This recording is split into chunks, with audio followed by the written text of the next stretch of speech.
Hola, mi nombre es Daniel Hernández y hoy les vengo a compartir un poquito sobre el capítulo 6 del libro. Este capítulo 6 nos habla sobre el desarrollo del comportamiento. El desarrollo del comportamiento se refiere a todos los cambios que ocurren en la conducta de los animales a lo largo de su vida. Este capítulo nos explica que muchas conductas no aparecen completamente desarrolladas desde el nacimiento, sino que éstas cambian gracias al crecimiento. La experiencia y el aprendizaje nos permite que los animales se adapten mejor al ambiente donde viven. Ellos desde pequeños, muchos animales necesitan practicar habilidades importantes para sobrevivir. Y a medida que crecen, ellos van aprendiendo cómo conseguir alimento, cómo defenderse y cómo relacionarse con otros individuos. El desarrollo del comportamiento es muy importante porque esta ayuda a aumentar las probabilidades de supervivencia y también de reproducción. Además, no todas las especies desarrollan el comportamiento de la misma manera, ya que algunos nacen con conductas más avanzadas y otras necesitan más tiempo para aprender, y esto depende del tipo de ambiente y del nivel de complejidad de la especie. Un ejemplo sería un cachorro de león que no sabe cazar al nacer.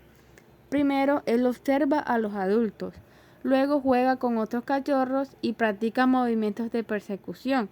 Poco a poco él aprende a trabajar en grupo y a atacar correctamente a sus presas. Otro ejemplo sería que ocurre con los seres humanos, ya que un bebé necesita muchos años para aprender a hablar, caminar, comunicarse y también adaptarse socialmente. Ahora vamos con conductas innatas y aprendidas. Este capítulo diferencia entre conductas innatas y conductas aprendidas, ya que las conductas innatas son aquellas que vienen determinadas genéticamente y estas aparecen sin necesidad de experiencia previa. Son importantes porque permiten respuestas rápidas y ayudan a la supervivencia. Sin embargo, muchas conductas necesitan aprendizaje, ya que las conductas aprendidas se desarrollan mediante la experiencia, la práctica y la interacción con el ambiente. El capítulo explica que la mayoría de los comportamientos son una combinación entre herencia, genética y aprendizaje. Las conductas innatas suelen ser más comunes en animales que necesitan actuar rápidamente desde el nacimiento. En cambio, las especies con cerebros más desarrollados dependen más del aprendizaje. Un ejemplo, las tortugas marinas. Ellas al nacer se dirigen automáticamente hacia el mar. Esta es una conducta innata porque ocurre sin enseñanza. En cambio, un ave joven aprende su canto escuchando a otras aves adultas. Si no escucha esos sonidos durante su crecimiento, puede tener dificultades para cantar correctamente. Otro ejemplo sería los perros domésticos. Aunque nacen con ciertos instintos, muchas de sus conductas dependen del entretenimiento y la convivencia con los humanos. Ahora vamos con función del aprendizaje. El aprendizaje es uno de los más importantes temas del capítulo, ya que gracias al aprendizaje los animales pueden adaptarse mejor a nuevas situaciones y responder a cambios en el ambiente. El aprendizaje les permite a ellos encontrar alimento, evitar peligro, comunicarse y mejorar sus habilidades. También ayuda a que los animales sean más flexibles. Esto es importante porque el ambiente no siempre es igual. A veces cambian las condiciones climáticas, aparecen nuevos depredadores o disminuyen los recursos y los animales deben adaptarse para sobrevivir. También muchas especies aprenden observando a otros individuos. Este aprendizaje social puede permitir transmitir conductas útiles entre generaciones. Un ejemplo sería un ratón que sobrevive al ataque de un depredador. Este aprende a evitar ciertos lugares peligrosos y aumenta sus posibilidades de sobrevivir. Otro ejemplo es cuando algunos primates observan a otros miembros del grupo usando herramientas para conseguir alimento y luego imitan esa conducta. En los delfines también se observa aprendizaje social, ya que las crías aprenden técnicas de caza observando a sus madres. Beneficios del aprendizaje. El aprendizaje tiene muchas ventajas evolutivas, ya que permite resolver problemas nuevos, adaptarse a cambios y mejorar las posibilidades de supervivencia y reproducción. Los animales que aprenden rápido pueden reaccionar mejor ante los peligros y aprovechar de manera más eficiente los recursos disponibles. También el aprendizaje ayuda a corregir errores y mejorar conductas importantes. Otra ventaja es que los animales pueden desarrollar estrategias diferentes según el ambiente donde vivan. Esto les da mayor capacidad de adaptación. Un ejemplo sería un mono puede aprender a usar piedras para romper frutos secos y así conseguir alimentos más fácilmente. Otro ejemplo sería que un animal que aprende a reconocer alimentos venenosos después de una mala experiencia evita consumirlos nuevamente. También ocurre con algunas aves, que ellas aprenden nuevas rutas de migración cuando las condiciones del clima cambian. Costos del aprendizaje. Aunque aprender tiene muchas ventajas, también presenta desventajas. El aprendizaje requiere tiempo, energía y práctica. Mientras los animales están aprendiendo, estos pueden cometer errores peligrosos. Los animales jóvenes suelen ser más vulnerables porque todavía no dominan habilidades importantes. Por eso, en muchas especies los padres protegen a las crías durante esta etapa. También el cerebro y el sistema nervioso consumen mucha energía y las especies que dependen más del aprendizaje suelen necesitar más tiempo de desarrollo y mayor cuidado parental. Un ejemplo sería un ave joven puede caer o ser atrapada por un depredador mientras aprende a volar correctamente. Otro ejemplo es un cachorro que fracasa varias veces intentando cazar antes de aprender la técnica adecuada. Y en algunos animales marinos, las crías pueden morir si no aprenden rápidamente a reconocer peligros o encontrar alimentos. Plasticidad del comportamiento. La plasticidad del comportamiento es la capacidad que tienen los animales para modificar su conducta según las experiencias y las condiciones del ambiente. Esto les permite adaptarse mejor a distintas situaciones. Este capítulo nos explica que esta capacidad es muy importante en ambientes cambiantes. Los animales que pueden modificar su comportamiento tienen más posibilidades de sobrevivir cuando ocurren cambios en el entorno. La plasticidad también permite que individuos de la misma especie se comporten de manera diferente dependiendo de sus experiencias. Un ejemplo sería un perrito que es criado en un ambiente tranquilo puede ser sociable y confiado, mientras que uno criado con miedo o violencia puede comportarse de manera agresiva. Otro ejemplo sería con algunos animales que cambian sus hábitos de alimentación dependiendo de los recursos disponibles en el ambiente. También hay aves que modifican sus horarios de actividad cuando viven cerca de ciudades con mucho ruido o también ciudades con demasiada presencia humana. Bueno, en esta segunda parte del capítulo 6, donde se habla cómo el comportamiento se desarrolla gracias a la interacción entre el crecimiento, el ambiente y el aprendizaje, voy a explicar 6 puntos importantes: el síndrome de la inmadurez, la importancia del juego, los periodos sensibles, la influencia del ambiente, la relación entre genes y el ambiente y el valor evolutivo del comportamiento. Entonces empezamos con el síndrome de la inmadurez. Este nos dice que muchas especies nacen sin estar completamente desarrolladas. Esto significa que necesitan tiempo para crecer y aprender antes de sobrevivir por sí solas. Estas etapas se les llama síndrome de la inmadurez. Durante este tiempo, los animales desarrollan habilidades físicas, sociales y mentales. Las especies más complejas suelen tener etapas juveniles más largas, porque necesitan aprender más cosas. Por ejemplo, los seres humanos duran muchos años aprendiendo lenguaje, normas y habilidades para vivir en sociedad. En los animales sucede algo similar. Un depredador joven necesita tiempo para aprender a cazar y conocer peligros. La ventaja de esta inmadurez es que permite mayor aprendizaje y adaptación al ambiente. Entonces, otro ejemplo de esto puede ser una cría de león no nace sabiendo cazar. Primero observa a los adultos, luego practica jugando y finalmente aprende técnicas para cazar. Entonces, mientras más complejo es el comportamiento de una especie, más largo puede ser su periodo de aprendizaje. Así que esto va dependiendo de la especie. Entonces, También tenemos la importancia del juego. El juego no es una pérdida de tiempo. En etología, el juego es importante porque ayuda a practicar conductas necesarias para la vida. Cuando los animales juegan, están entrenando habilidades físicas y sociales. Por ejemplo, mejoran la coordinación, aprenden defensa, practican caza, aprenden jerarquías sociales. El juego también ayuda al desarrollo del cerebro porque permite experimentar sin tanto peligro. Un ejemplo, las crías juegan peleando entre ellos, aunque parece divertido, realmente están practicando movimientos de ataque y de defensa que usarán cuando sean adultos. Otro ejemplo son los monos jóvenes, que juegan persiguiéndose y así mejoran equilibrio y la velocidad.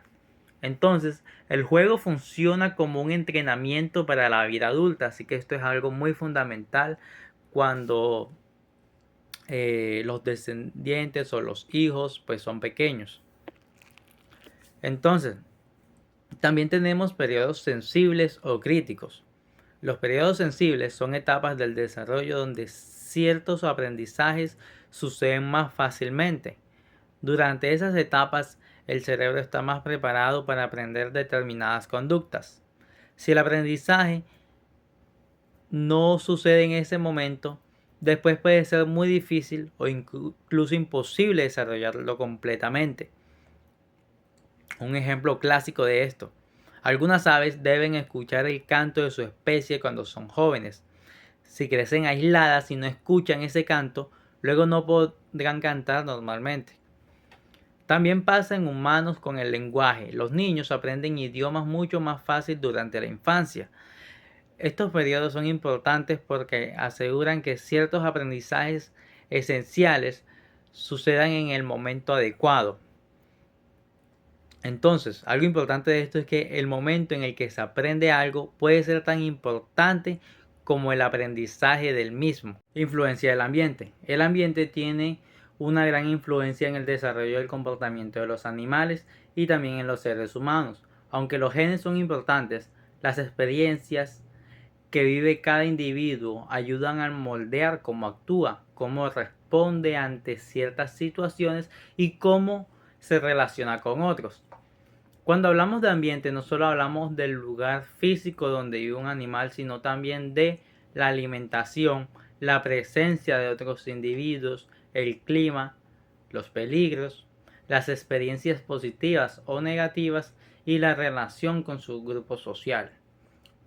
Todo eso influye en la conducta. Por ejemplo, un animal que crece en un ambiente tranquilo y seguro puede desarrollar comportamientos más sociables y confiados. En cambio, un animal que crece rodeado de amenazas o violencia puede volverse más agresivo o temeroso. Un ejemplo claro sucede con los caninos. Dos individuos del mismo linaje pueden comportarse de manera completamente distinta dependiendo de cómo fueron criados.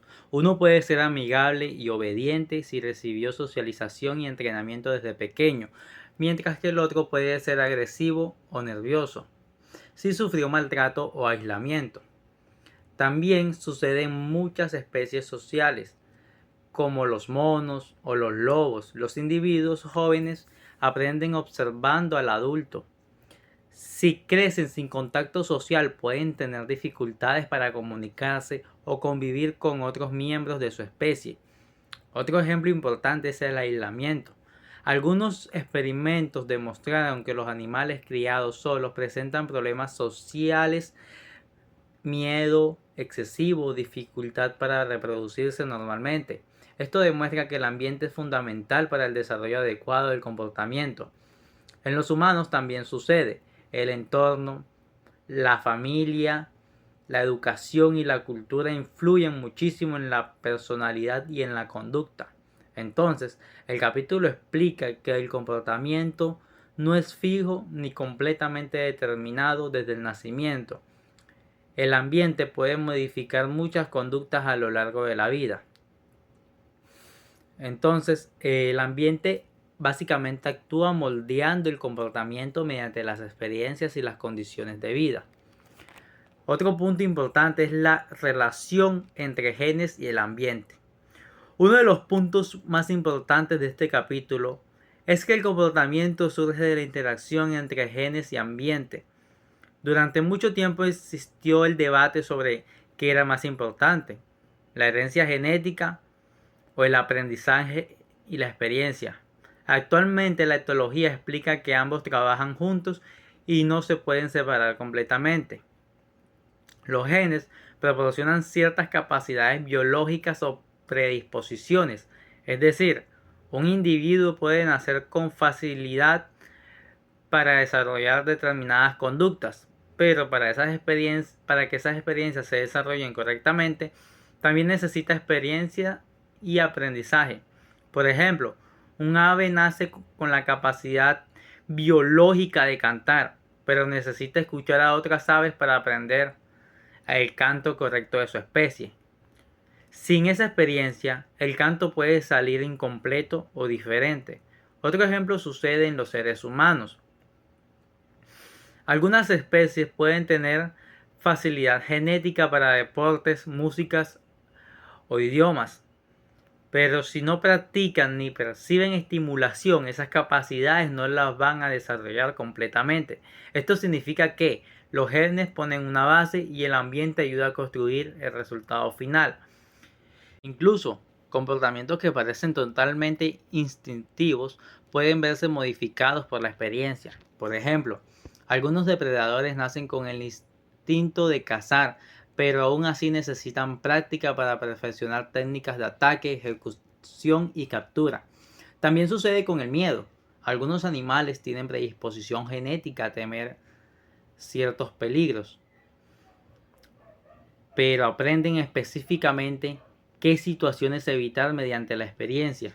La relación entre genes y ambiente también ayuda a explicar por qué individuos de la misma especie pueden comportarse diferente. Aunque compartan muchos genes, la experiencia de vida cambian la forma en que desarrollan su conducta. En conclusión, el comportamiento no depende solamente de la herencia ni solamente del aprendizaje. Ambos factores trabajan juntos constantemente. Entonces, una idea importante sobre esto es que los genes proporcionan posibilidades, pero el ambiente y la experiencia ayudan a llevarlas a cabo o a desarrollarlas. Entonces, también tenemos valor evolutivo del comportamiento. El capítulo termina explicando que el desarrollo del comportamiento tiene un gran valor evolutivo. La evolución favorece aquellos comportamientos que ayudan a sobrevivir y a reproducirse mejor. Los individuos capaces de aprender, adaptarse y responder adecuadamente al ambiente suelen tener más éxito que los que no pueden hacerlo. Por ejemplo, un animal que aprende rápidamente dónde encontrar alimento tendrá más posibilidades de sobrevivir en épocas difíciles. También, un animal que aprende a reconocer depredadores puede evitar peligros y vivir más tiempo. Este éxito aumenta las probabilidades de reproducirse y transmitir sus genes a la siguiente generación. La capacidad de aprendizaje también es importante porque los ambientes cambian constantemente. Entonces, los animales pueden modificar su conducta y pues tienen esta ventaja frente a nuevas situaciones. Por ejemplo, caminos climáticos, aparición de nuevos depredadores, cambios en el ambiente disponible o modificaciones del hábitat. La plasticidad del comportamiento permite adaptarse mejor a esos ambientes. En especies sociales, aprender a convivir y cooperar también aumenta la supervivencia del grupo. Por ello, desde el punto de vista evolutivo, el aprendizaje y el desarrollo del comportamiento son herramientas muy importantes para la adaptación. Entonces, finalmente se puede decir que el comportamiento tiene valor evolutivo porque mejora la supervivencia, la adaptación y el éxito reproductivo de los individuos. Hola a todos, nosotros somos Harvey Heffer y Daniela Flores, estudiantes de Biología de la Universidad de La Guajira, y en esta sección vamos a hablar de un tema fundamental para entender por qué los animales se comportan como lo hacen, la filogenia del comportamiento, es decir, la historia evolutiva de la conducta. Les presentamos el capítulo 7, escrito por Luis Arias de Reina en el libro de Etología. Introducción. Para empezar, debemos entender que la evolución no es solo un cambio en los fósiles o en la morfología. La evolución es ante todo un cambio en la composición genética de las poblaciones a lo largo del tiempo. Esto implica tres cosas principales. Primero, radiaciones adaptativas, que son cuando una especie se diversifica para ocupar nuevos ambientes. Segundo, ajustes a cambios ambientales. Y tercero, el origen de nuevas formas de explotar un hábitat que ya existía. La gran pregunta aquí es, ¿cuáles son los motores, los mecanismos que producen estos cambios evolutivos, especialmente en el comportamiento? Causas del cambio. La ley de Hardy-Weinberg. Para entender cómo cambian las poblaciones, primero debemos saber cómo se mantienen estables. La ley de Hardy-Weinberg nos dice que en una población ideal grande, con apareamiento al azar y sin fuerzas externas, las frecuencias genéticas se mantienen constantes, generación tras generación, y esto lo vemos en esta famosa fórmula. Pero ojo, la evolución ocurre precisamente cuando este equilibrio se rompe, y esto sucede por varias razones. Bueno, en la figura, en la parte superior tenemos la frecuencia de dos alelos de un gen, P para el alelo A mayúscula y Q para el alelo A minúscula. La suma de ambos es siempre 1. El cuadro central es un tablero de Punnett que muestra cómo se combinan los gametos durante la fecundación. Esta ley describe un equilibrio genético en una población ideal, sin fuerzas evolutivas. Las frecuencias se mantienen constantes y la clave para nosotros es que la evolución ocurre cuando este equilibrio se rompe por acción de la selección natural, la migración, la mutación o la deriva genética. Los motores evolutivos. ¿Qué fuerzas rompen el equilibrio de Hardy-Weinberg? Tenemos 5 motores principales. A. Migración. La entrada o salida de individuos de una población que traen o se llevan genes. B. Mutación génica. Cambios aleatorios en el ADN que crean nueva variabilidad. C. Reproducción asociativa. Cuando los individuos no se aparean al azar sino que eligen a sus parejas. D. Deriva genética. Cambios al azar en la frecuencia de los genes, que son muy importantes en las poblaciones pequeñas. Y el quinto y el más poderoso de todos, selección natural, que es el motor principal del cambio evolutivo, como veremos en la siguiente diapositiva. Selección natural. La selección natural se basa en un principio simple pero poderoso, el diferente éxito reproductivo de los individuos. Esto nos lleva al concepto clave de eficacia biológica o aptitud darwiniana. Es la medida de cuántos genes contribuye un individuo a la siguiente generación. Si un individuo tiene eficacia de 0, significa que no deja descendencia. Si tiene eficacia mayor a 1, su frecuencia génica aumentará en la siguiente generación. Y la adaptación es cualquier característica, en nuestro caso un comportamiento que le da a su portador una eficacia mayor o igual a la media de la población. En otras palabras, los comportamientos que vemos hoy existen porque en el pasado ayudaron a sus dueños a sobrevivir y reproducirse más que otros. Genética del comportamiento. Ahora bien, ¿cómo se hereda el comportamiento? La relación entre un gen y una conducta no es directa ni simple. Existen 3 mecanismos importantes. Primero, genes únicos.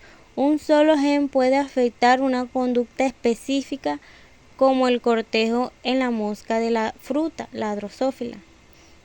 Segundo, herencia poligénica.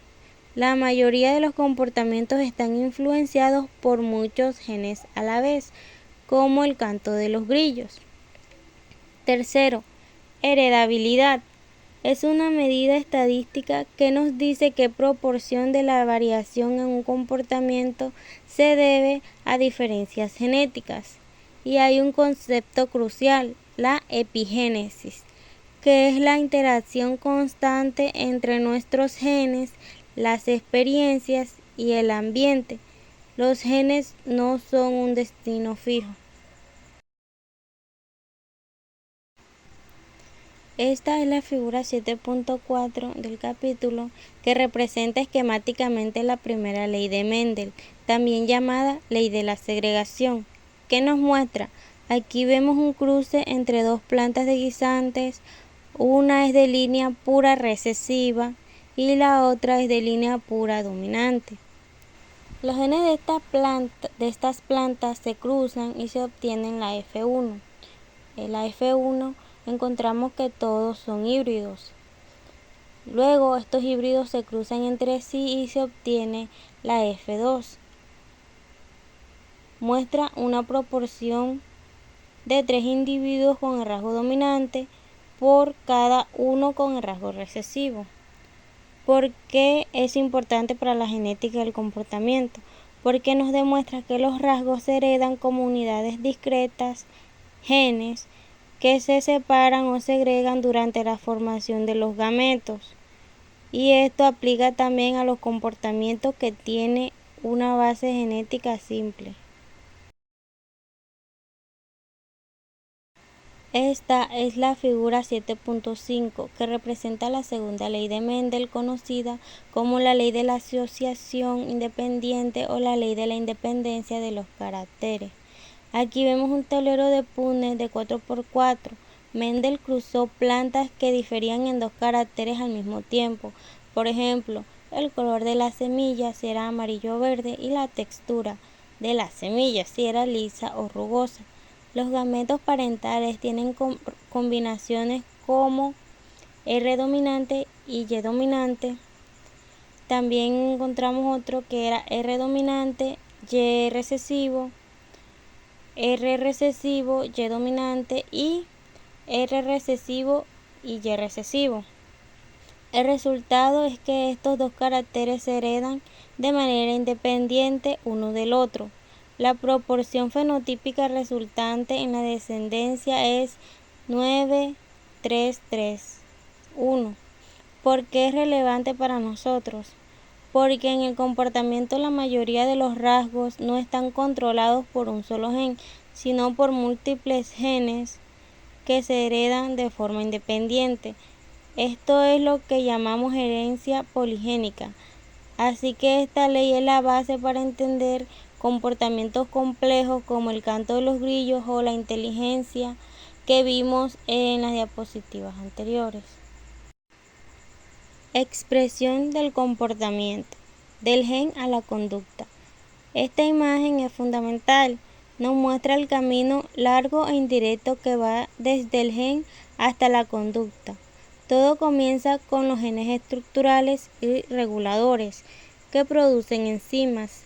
Estas enzimas, usando materia prima del ambiente como aminoácidos, carbohidratos o grasas, regulan el metabolismo celular y el desarrollo.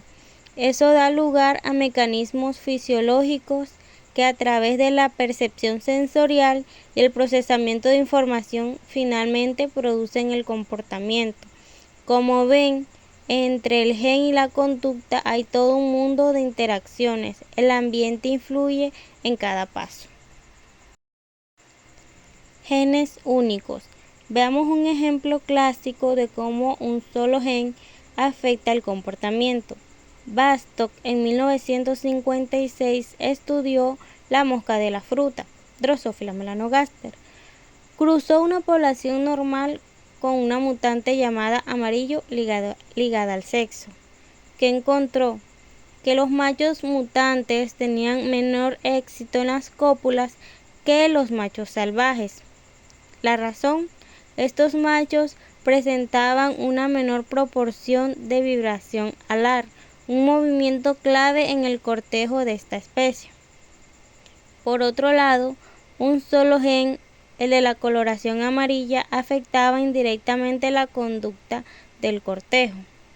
Otro ejemplo fascinante es el de las abejas, estudiado por Rodenbuhler en 1964. Él trabajó con el comportamiento higiénico de las abejas, que es la capacidad de destapar las celdas y eliminar las larvas muertas. Hizo cruces genéticos y encontró algo sorprendente. Dos genes diferentes controlan dos comportamientos diferentes. Un gen controla la acción de destapar la celda y otro gen controla la acción de eliminar la larva. Demostró además que los alelos para este comportamiento no higiénico son dominantes. Este experimento es una prueba perfecta de cómo podemos descomponer un comportamiento complejo en unidades genéticas más simples.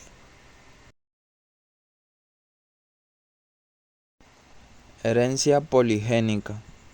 Pero no todos los comportamientos se explican por uno o dos genes, la mayoría son poligénicos, es decir, están influenciados por muchos genes. Bentley y Hoy, en 1972, estudiaron el canto de dos especies de grillos, Teleogrillus commodus y Teleoceanicus. Lo que encontraron es que los híbridos tenían cantos distinguibles de los de sus padres. Y algo más interesante es que dependiendo de qué especie fuera la madre, el canto se parecía más a uno u a otro progenitor. Esto nos indica que múltiples genes, probablemente con influencia de los cromosomas sexuales, controlan el patrón del canto. Tipos de selección. Ahora que entendemos cómo se hereda el comportamiento, veamos cómo actúa la selección natural sobre los rasgos. La selección puede hacerlo de tres maneras diferentes: selección estabilizadora, selección direccional y selección disruptiva. La selección estabilizadora favorece los fenotipos intermedios y elimina los extremos. Su efecto es reducir la variación en la población. Por ejemplo, en muchas especies el tamaño de la cría tiene un valor óptimo, ni muy grande porque los padres no pueden alimentar a todos, ni muy pequeños porque los pollos no sobreviven. La selección estabilizadora mantiene el tamaño de la nidada en un punto intermedio. La selección direccional favorece un extremo del fenotipo. Con el tiempo cambia la medida de la población hacia ese extremo. Un ejemplo clásico es el de los pinzones de Darwin.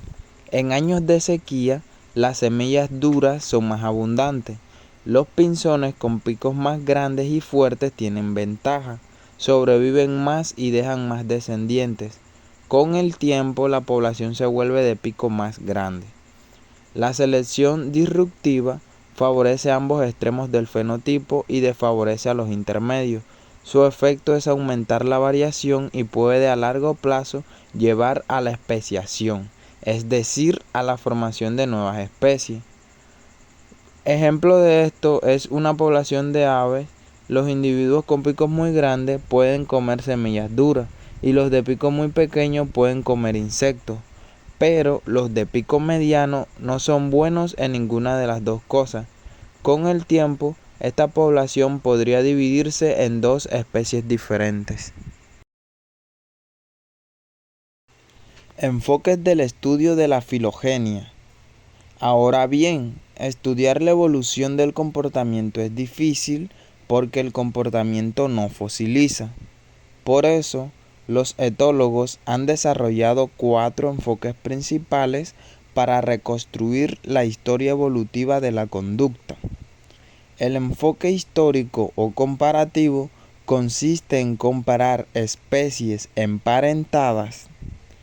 La lógica es simple: si todas o la mayoría de las especies de un grupo comparten un comportamiento, es muy probable que ese comportamiento sea ancestral. Esto quiere decir que lo heredaron de un antepasado común. Los ejemplos clásicos son los estudios de Loren con las anátidas, patos y gansos, y el famoso trabajo de Ladd con los pinzones de Darwin, que mostró cómo un mismo comportamiento alimenticio se diversificó en diferentes especies para explotar distintos tipos de alimentos, como nos muestra esta figura.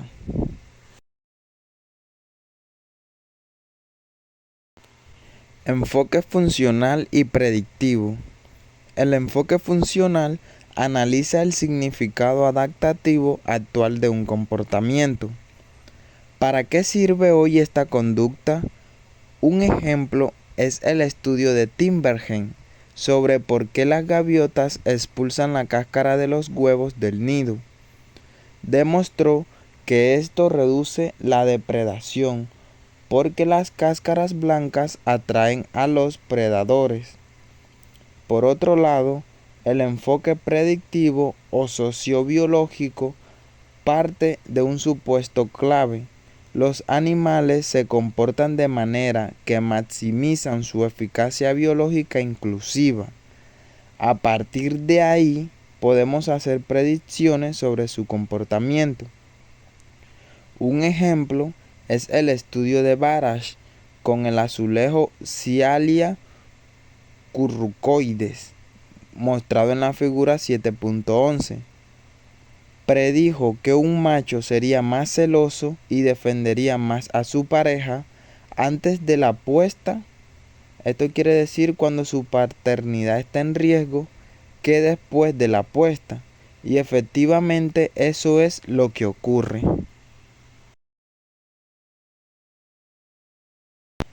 Enfoque correlacional.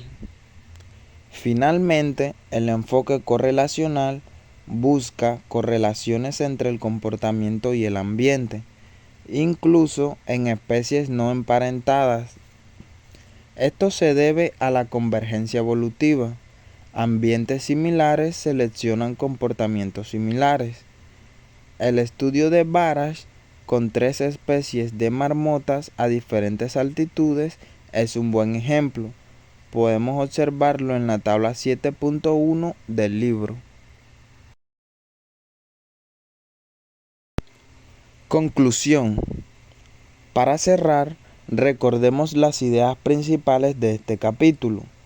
Primero, la evolución, especialmente la selección natural, es el gran marco explicativo para entender el comportamiento animal. Segundo, la selección natural, actuando sobre la variación genética existente, es la principal fuerza que moldea las conductas adaptativas. Tercero, el comportamiento no es fijo ni inmutable. Es el resultado de una historia evolutiva que continúa desarrollándose en el presente. Cuarto y último, la genética del comportamiento y los estudios comparativos son herramientas esenciales para los etólogos que quieran reconstruir esa historia.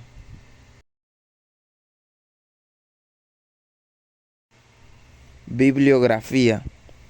Como referencia principal hemos utilizado el libro Etología, Introducción a la Ciencia del Comportamiento, editado por Juan Carranza en 1994. Las referencias completas de los estudios mencionados quedan en esta diapositiva para su consulta.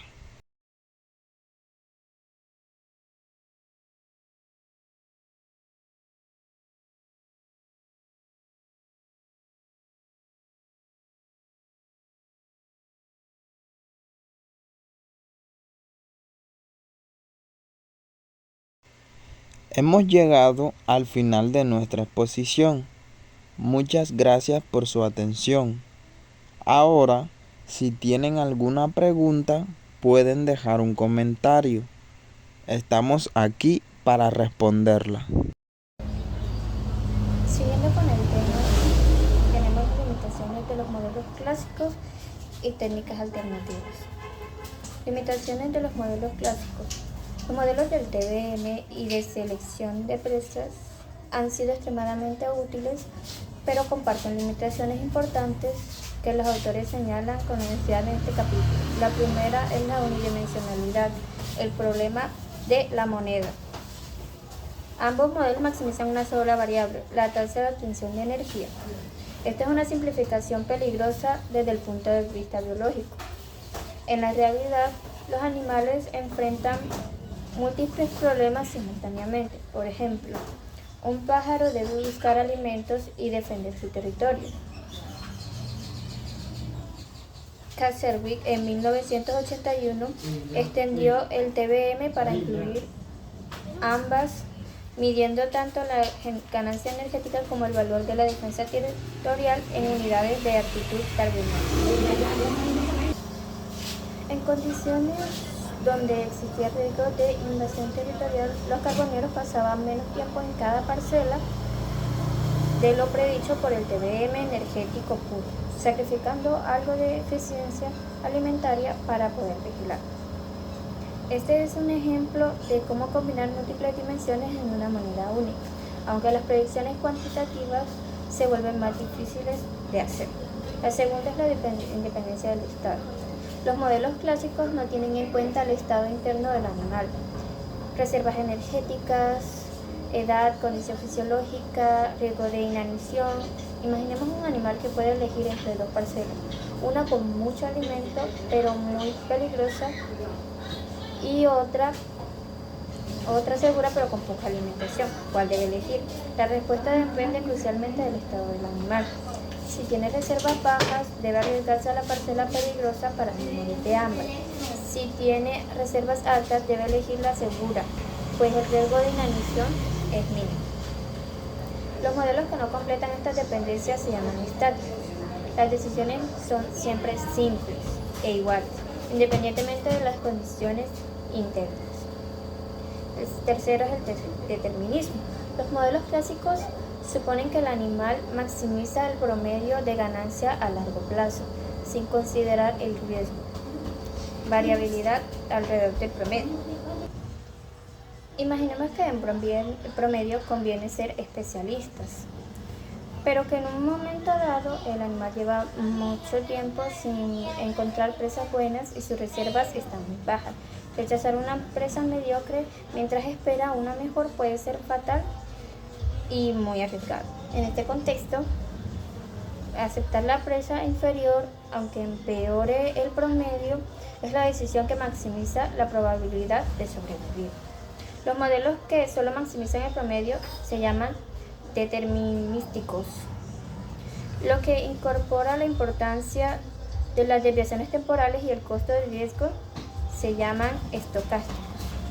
Caraco y colaboradores han estudiado extensamente la sensibilidad al riesgo en diversas especies. McNamara y Houston en 1992 desarrollaron el marco teórico completo en este contexto.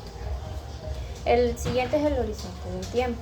Los modelos clásicos asumen implícitamente que el animal se enfrenta a una tarea de duración infinita, pero en biología los problemas tienen horizontes temporales definidos. Ejemplo, una ardilla que debe acumular reservas antes del invierno, o un ave diurna pequeña que debe llegar al anochecer con suficientes reservas para poder pasar la noche. Cuando el horizonte es corto, la estrategia óptima puede cambiar radicalmente, volviendo al modelo de selección de presas. Al final del día, si el animal encuentra una presa mediocre, no tiene tiempo para compensar el rechazo esperando una mejor. En esa situación, le conviene comportarse como generalista, aunque el promedio, la estrategia especialista, sea superior. Los modelos dinámicos, la programación dinámica estocástica. Afortunadamente, existe una técnica que puede incorporar todas estas complicaciones al mismo tiempo. La programación dinámica estocástica, o por sus siglas PDE, introducida en la etoecología por Krebs en 1978 y sistematizada por Mangel y Clark en 1988. ¿Cómo funciona esta? La PDE calcula decisiones óptimas en función del estado del animal y del momento en el tiempo. En lugar de buscar en otro lugar, produce lo que es una tabla de decisiones condicionales, una matriz que se especifica qué acción debe tomarse en cada combinación posible de estado interno y momento temporal. El estado del animal es un vector multidimensional que puede incluir nivel de reservas energéticas, control de territorio, estado de hidratación, tiempo restante hasta el anochecer, etc. El procedimiento, que va de hacia atrás en el tiempo, empieza del momento final t, por ejemplo el anochecer, donde se define una función terminal. El valor de adecuación lógico corresponde a cada estado posible al llegar a ese momento. Se retrocede un paso, o sea, t minúscula igual a t mayúscula menos 1. Para cada estado posible, el modelo calcula qué acción maximiza la adecuación lógica al momento de llegar a t. El proceso se repite hacia atrás, 3 menos 2, 3 menos 3, etc., hasta llegar al momento presente. Este procedimiento de ir al final al principio es una enorme economía de cálculo. En cada cálculo solo hay que considerar el intervalo siguiente, asumiendo que el animal se comportará óptimamente. Aplicaciones. Malger y Clark en 1988 aplican la PDE a problemas tan diversos como el comportamiento de caza de los leones, la reproducción en insectos parasitorios, las migraciones verticales del zooplancton, el refuerzo productivo en aves y, bueno, ¿cuáles son las fortalezas de la PDE? Incorpora la dependencia del estado, trata el riesgo, considera horizontes de tiempo finitos y usa la adecuación biológica como moneda unificadora, lo que permite combinar dimensiones heterogéneas, o sea, la energía más la seguridad más la reproducción. Y bueno, siguiendo con las debilidades de la PDE, la gran flexibilidad es también su talón de Aquiles. La tentación de incorporar cada vez más variables hace que los modelos sean más difíciles de poner a prueba. La debilidad de la PDE. La gran flexibilidad es también su talón de Aquiles. La tentación de incorporar cada vez más variables hace que los modelos de PDE sean difíciles de poner a prueba. Sus predicciones dependen de una multitud de parámetros que frecuentemente no pueden medirse de forma directa.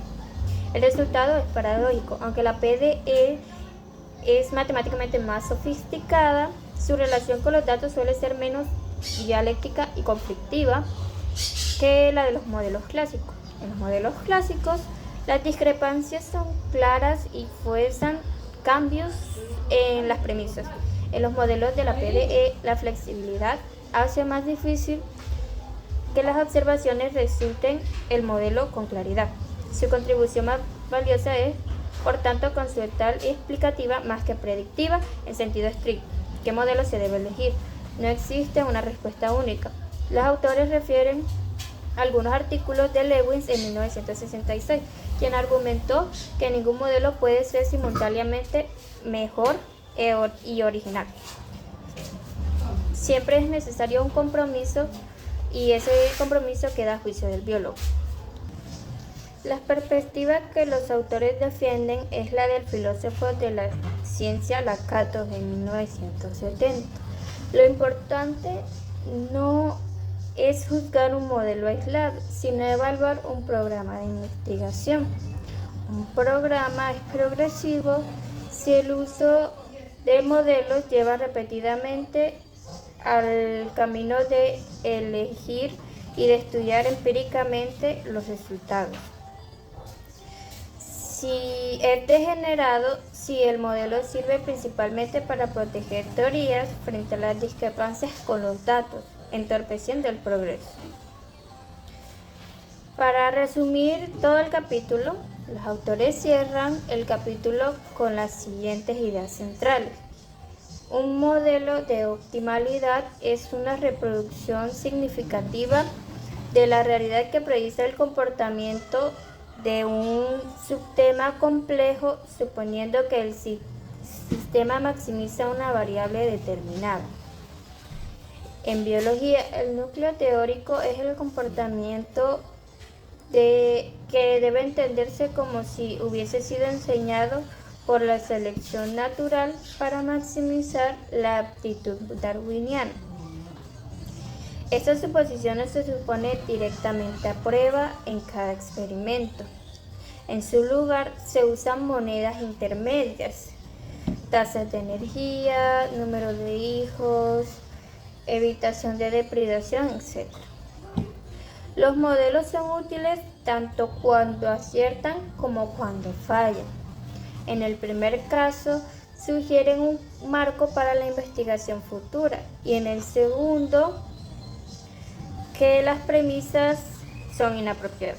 El papel de los modelos no es ser verdaderos o falsos en un sentido absoluto, sino que es organizar el pensamiento y guiar la experiencia y orientar el proceso científico. Las técnicas de optimalidad han tenido impactos no solo en el estudio funcional de la conducta, sino también en el estudio de sus mecanismos. Los modelos híbridos actuales integran capacidades perceptivas y propiedades psicológicas de los animales como parte de los modelos de toma de decisiones.